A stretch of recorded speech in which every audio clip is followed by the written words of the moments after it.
Ale ua su mai le Peresetene o Lakapi Liki ia masalo kuai pisi ka malo yo na tiute ia ile nei tai ao ia masalo mau fu ile avanoe tan o fio mai ala o fio le Peresetene oi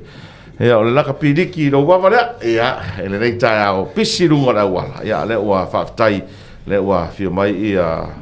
trainga fiu Faaolatane Ponifasio Vasa ia ile tato programa o le 685 morning show le nei tai ao so ifo manuia fiu nei tai ao talo fela o fio le Peresetene 685 to the world. Yeah, baby. Yeah, tai au manuia, tai au totoa. Ile mai mo fa fonga tato tunu. Yeah, so ifo manuia. Yeah, fatalo fo ile u teling soar. Ngaro so ifo manuia nei tai. So tafa ka ki so kurkuru ai. Yo. Oh, wa ko pisi lunga wala. Yeah, sa ole sa ifo inai fa maruru fo ile u fio mai. E foi nei fontanga foi ole na pili ki sa fai nei al tai au. Ya, wo ka ko langa finga luenga malo. Ngal luenga la pili ki mfe wala inga fai ya funga le. Fai ba ya o ai pal kai au. Ya sa. Ye wai e to foi tali va ne to era office. To sur office. Ma lo nga rui. Ah, fa tai mo lo va no te fio mai le tai au e tal no foi. Ya ile tu langa wa pesa pisi fo ile tu no lava ya so no ta lo ngal man Samoa. Ya, te roe le mwhai na tua, laro tau pitola au le tātou Lakapi Liki, au mai se tāra le tātou Lakapi Liki, nei taimi le ngata le Lakapi Liki Samoa nei, ya mai se o le turi mata ia lawa le tō tele, po ata alonga le toa Samoa, nei tau sanga, lau whionga le Peresetene. Ya, tari fo ile sa no nga mal fisile lau whionga, ia e peo le wha malo lau, fo imal wha fitai ile whionga ile taitei fono, ma le poa de Lakapi Liki Samoa me se foi o le pulenga ia ma tatu au sunga kapteni a fio ma le tu se foi o tau whainga mata fie na ia vai aso tona i wai moni la foi la sa fa tau tai ia ta longa ta sanga Lakapi Liki ia sa fa vanga la voia fie foi le o foi ta pua ima lango foi lango ia le fa mo Lakapi Samoa ia le ala e pe wai manu ia fai ia ai me se foi o le pale mai o le ole sunga faya onga ma le nga yo nga masi ai tu so ole tulanga le sa no ai fo ile tapena ole la vai fa atino ta tu ta musanga fo ile domestic tournament in ta tu le wa mai around le ala tu so le update me le sunga tournament direct after nga ya la ole wa fa moi ole vai so nei ya la amata ta quarter finals mana quarter finals ia vai so nei ia ona fa solo le tatou semifinals ia ma nga eto o fai si umio fa nga tatou tamu sangale a ole sila fo i male mai tau ia o si itia fo ile le sila fia o alo ma fa na o fa tinonga ole ta longa ia ile fa aftai fo i pa anga e mo ia le kauso se malai o Lakapi ia sa io ai fa aftai fo i pa anga ma le so ni mai e misele e fionga ia fa le ma va enga ma le kalapta lo vai o al malai le tai ia va ia fa nga ina nei tatou Lakapi Liki ile a foi tatou sanga ia stonai ia ile tulanga foi ile tapenanga mo le tatou au te le to Samoa pe la volesa announce ile masina fai un masina te nei ia le official calendar ale ai ala po Lakapi Liki la lang ne la wala wo fa manino mo fa ta oto ia o tatou au lava ia le tu pao di to Samoa e lu tatou ta longa ma England no tatou talonga mai nani le fa ma tu mai talonga mo fa la su fitu oktopa ia au talonga lona lua ia fa la so lua november weekend ia lead fa ile talonga ia weekend fa ile talonga ia o fa mo la na o tatou to Samoa e pe na sila fiesa ne la basta tau ia nei fitena inga foi ia termina na fa Talanoaga ia ona sa fuala va foi le malanga tonga le na malanga ile sanga tene ia e facinga o to ia on me foi le i tato va ai foi kama papa e pe na ona mana o ai na ona tongi mai ia expect e foi kako sa le ia le la pesa tato tau fa tala titi ia on Messi de la fai ona tau futu nai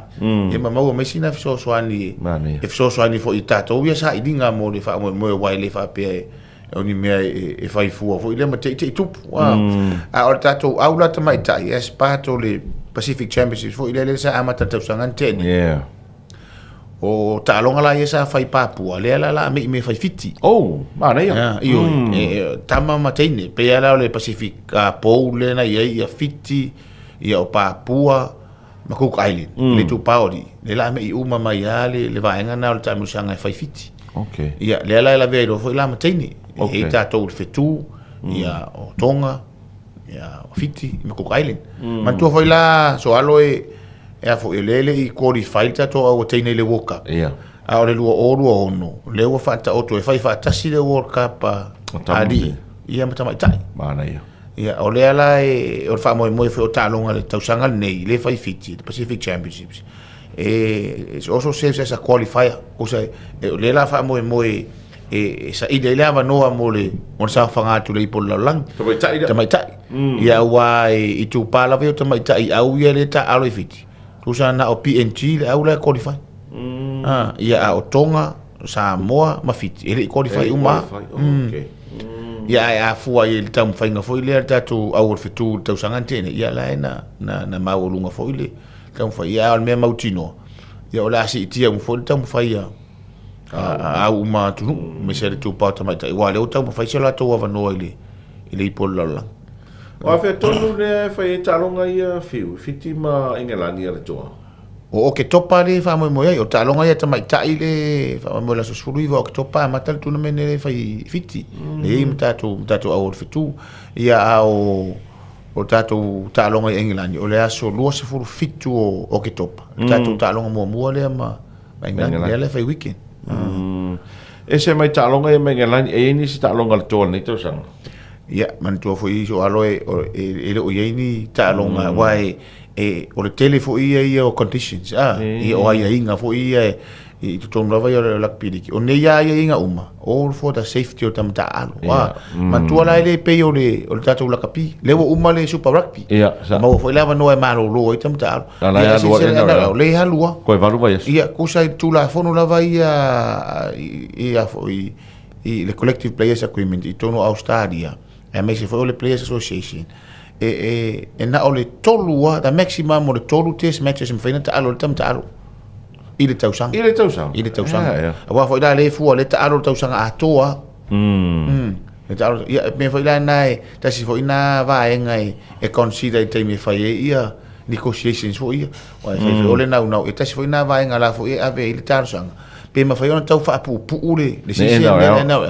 ne ma fai na fe lo winto foi le talonga fa va malo Ia sa. Wa lusu fitu vai aso e la real. La Tua umi love. ma ko fai ka fai market kai mingi Io. Wa close up point foi. Ia ale ngatare na or ia me se for state of origin ia wale foi le decide al pota ia. ia sa o le sa no Oi de que peke boca ia. ia man to fe tato ia pa wal me ia mana ia stalo pa wal me ia mana ia stalo wal mata ia wa si na fo ia o au mana ia lu to tele alo mfana u tato ula ia o ia fo ia alo mfana o an mfana o verisi o mai le toa Samoa. Sao le leia. Pa wala le te talo ia mana ia talo. ai what tala no foi le vala le so pe si foi talo ngai wo umba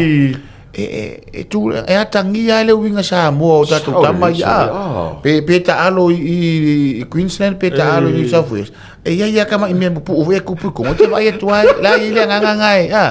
e fe alo fani ala tu ia sao le sa le ia me se for o le ska kam kau ki ale we nge na o male Lakapi ki le dio kuita quite sa ko ngawal ese mai a penfas sao le Bulldogs sa wako e lifi mai lunga le Bulldogs a wako captain sa o le level sa no porque le ngal o fale na ia te ma fo it says a lot about the person ia kuita la vai la to ia me se fo na ia upbringing iona matu fo I ma tu langai na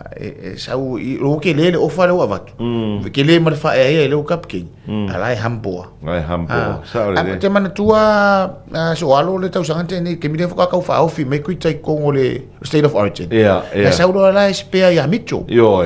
sa la ele va ayo ko kilo fa le analysis o le va o mi tu mal so dai la lo ya ke mingi o so percentage le na ele o ai lunga le vole lunga le ia makua ia le fo ila wa ko kongu ia kuitai le fo le senior players fo ia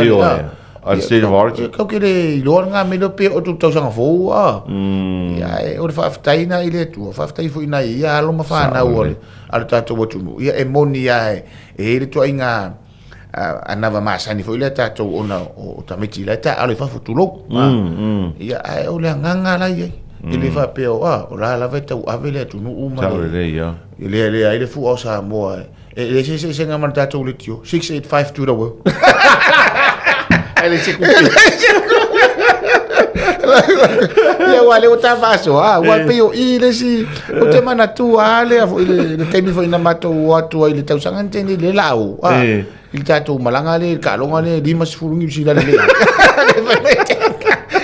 ele la tapena ape ona isi va engana e mana ia ile fo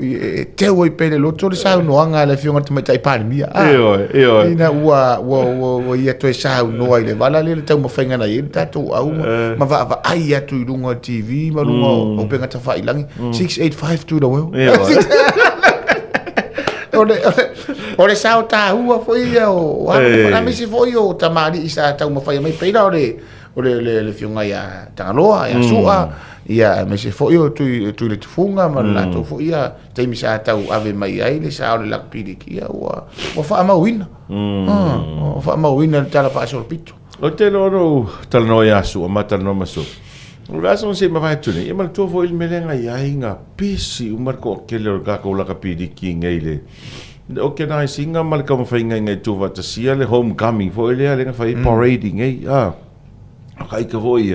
e nga vai ke mi ka ke maka mai parade fo i nga fai ngi kala fa kai o pia ma sa vai kai mi nga fai Liki o fongi vi nga ke le ku pe ke le se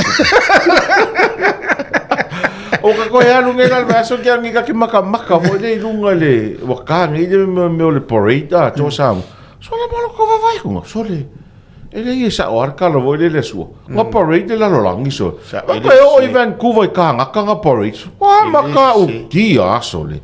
eu oi parlangi o fare le mer fu o Samoa fe la vala ia le fare le mer fu o Samoa maka o kia sa lo le si vai nga le tu vesile ala tu no tu no voi a ngar vesile tu ala o fio el Peresetene o ia se tai mila ta mai o no fai se ta longa i nei Samoa wa na tula i mai le fio el Peresetene ia sua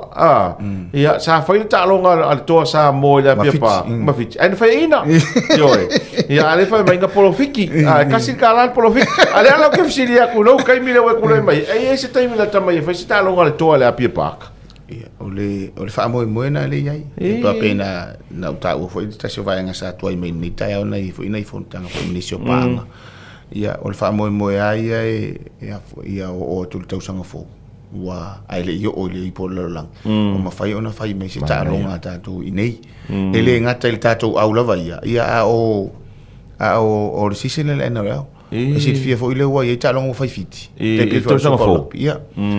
ai fo i precision ia le na fai fiti tau sanga nei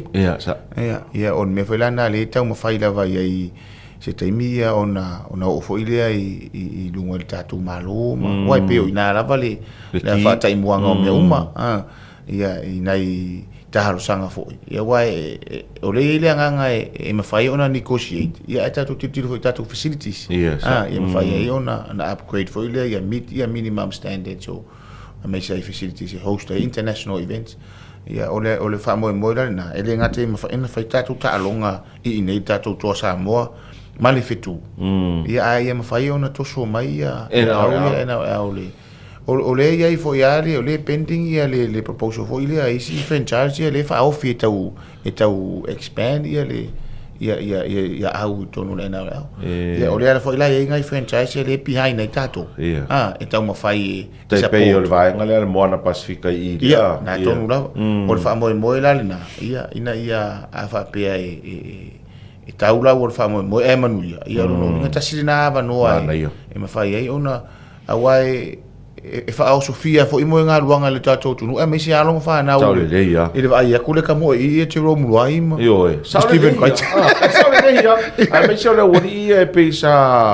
maulunga ile tato i polala ai da le va no ta ai masalo pe kasi se kalo ngolo lo pol pe ala ka lo plex ko mai lo plex kai da ke pa ko foi le e tu maul pulenga le tato la pidi ki tal mai le tau sangan se mai tu nei pe se swinga la fio Peresetene le pulenga la pidi pulenga le toa Samoa le te siriai e afiai ma le faia onga tai malanga ia ole a fo le Faaolatane Vasa fai man faia onga ia fo i tamu fai tatu au mole i polalangi ia le ala balana ai ase sai tau sanga taitas ia mo i fa ala tau sanga te ni tulanga na ia tamu fai ia tau amata ia e pe ole fa tau fa ta ia malisi mea asin sila fo ia ia fai sila i te tatu au to telena la vivea ma o telefoina ta alo out of positions ia malisi mea ole la lata le vai va al temina fai swinga ia ole ala e tau sanga lava nei ia ole ai fo i tu mau tatu pulenga tatu au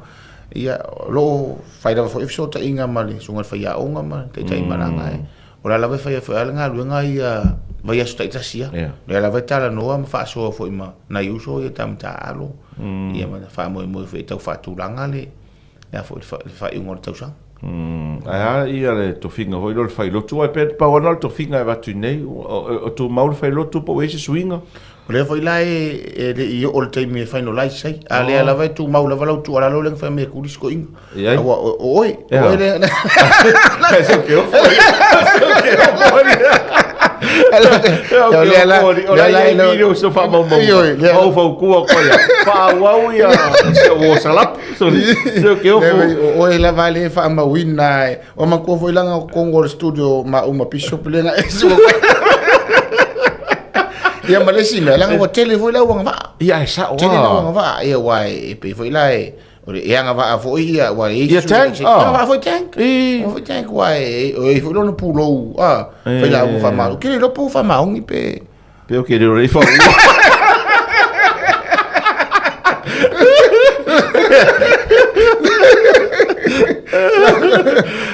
o tele la wanga o tele na o tau fo il mato wo mai isu winga ni me so to finga ko akele le au wanga va o to tele fo o fia fai sao ia fa pe fo ila le umile le nga yet ko inga ma o kele fo ilonga sao isa o la ko la isa va ngois o iso malo malo fa tai ya le ua tala tulanga piona ia taru talonga nei o mai me tau tupe tatu Lakapi Liki o ese tupe pele ai e vai pa wai o vai nga nga fa tamo e o se avano tau for ina sponsors sa o le la vala o sa no so ana fa pe o te lo fo le o vai ngol tata no nga o se sa ofisili me tau tupe mu ma te mai mal tau tupe la ga se roll ngal e ia la vol teu tupe o la ga roll na o le roll ngal teu tupe a se ngal Peresetene ia wa tai taru ta longa nei e kau su e ama kau wa ngai ma fa kamu e ere no Lakapi Liki o le afia u markero kanu fa fitai na ia tatu bang o me fa nai e fa so re mtatu fa so matali ia ai langona le loto fa fitai fo ile tatu pa anga ono o la tau lango sua e moni la wai le ngi kupe ele fo se patche fo ile se patche da ka ko fo ile nga mai malo ele ia se nga ma le fa ma ite fo ma le fa ma yanga le tu le wa fiong maka pe tupe le tupe e muva e la le la fo la al fatu tu yo mano ole fa fitai nai pa anga mai se fo tatu malo ia e monia so ia e pe tatu malo ai tua ia o te miwa e telefo i fuanga ma por kala me fa tatia ia e pe kau fa mingoi ia fa mo ia mingoi i tulanga tau sile ia e fa tai fo ile fionga te mai tai pa mi ma tatu malo tani a mi se tatu pa IPFC fionga ia tu fa sina ma mi se fo ole po ia e pe yo ia me se fo ina ia le fionga ia di niu ia ma te lo tatu pa nga wa ka lau ngi ia se pe ta la pe lua ta la so a o le fesoasoani ia o isi foi o le tatou atunu ia o le latou tatalo e faule ao faule po moni la io e si itia le tau mawhainga o so se taalonga ai meisi ale e Lakapi o ai na iloa so aro wale o ta whaasoangi i le kulanga maua lunga ngai ai o al me moni ai e tau mawhai voi le fionga ia sua ma tu le tufunga na taimi tau sa ili so an tau tupi au le kali nga ka kalor ka kokungu faule ao faule po pe o por tu spa ia e afure ia tala ma no fole fu e taro sia halo ma fa na o le tu le la ma ko i fa va ia tatou le tau mawhainga na ia o le te talo ia tu mau pere na lango le tatou tu nu ia o sa uni fo ilesi ta me tsanga ile ngata fo ile Lakapi Liki lava ia o talonga uma lava pe ole e fe ngai fo tatou man Samoa me talonga nei vai tau nisi fo io fa la potonga talonga lo tau fo e au ngai metas ia si itia le ngo Samoa ia ai mo se vi ngo le tu mani alo fa tai tele se manga na o se va ngala o fe Peresetene fi sa no po ta Talanoaga nei ta mo lo ia ona e nei te u pa u ia tau so alo wale fo ie e poto muri futia fuili fontanga le kalse metisi fonga ia wa tasi fo ia a la utelo tatu tunu e lango tatu a me se lava tatu tunu malanga mai fafo sunga i tau simtanga no fa fenga inga mai kalisi amtanga no taitas e pior temia e tu va ato i tatu au ta alo fo ile ia e va ia lava la tu lango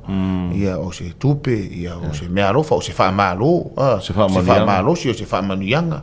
ia fa fitai o le tatalo fo ia nga leile tu le ia fo il neva ia soile fo no usuare kalisia ia ma wole fina ngalo le fiongani Peresetene ia me se fo io o le no fo asia ma so io fo no fo fa fenga stai mi fo e to ta diu le utu ia to si me fo utu e malanga tu Lakapi Liki fa ngon to sa ai va tai mol programa o lo kai mua ngi ile studio ma ka kia le me oi ia ka o mai i pe wo ka o fo la langi wa 685 to the world ai se kupe io alo va te tele o Peresetene manu ia tele fai vol Lakapi Liki manu ia fai vol nei aso tai lava ia ona ua fa fonga mai mo mai le tunu Talanoaga mal Peresetene o Lakapi Liki Samoa tala inga fiu Faaolatane Ponifasio Vasa pe ona ia ta penanga Lakapi Liki le to sanga le ngato ta sanga i Samoa ne mai se foi talonga le fitu Samoa ma le tato au le to Samoa tado se atu ni so fa fianga to tali mai tado fa nga solo programa fa mnianga se fo mas fa now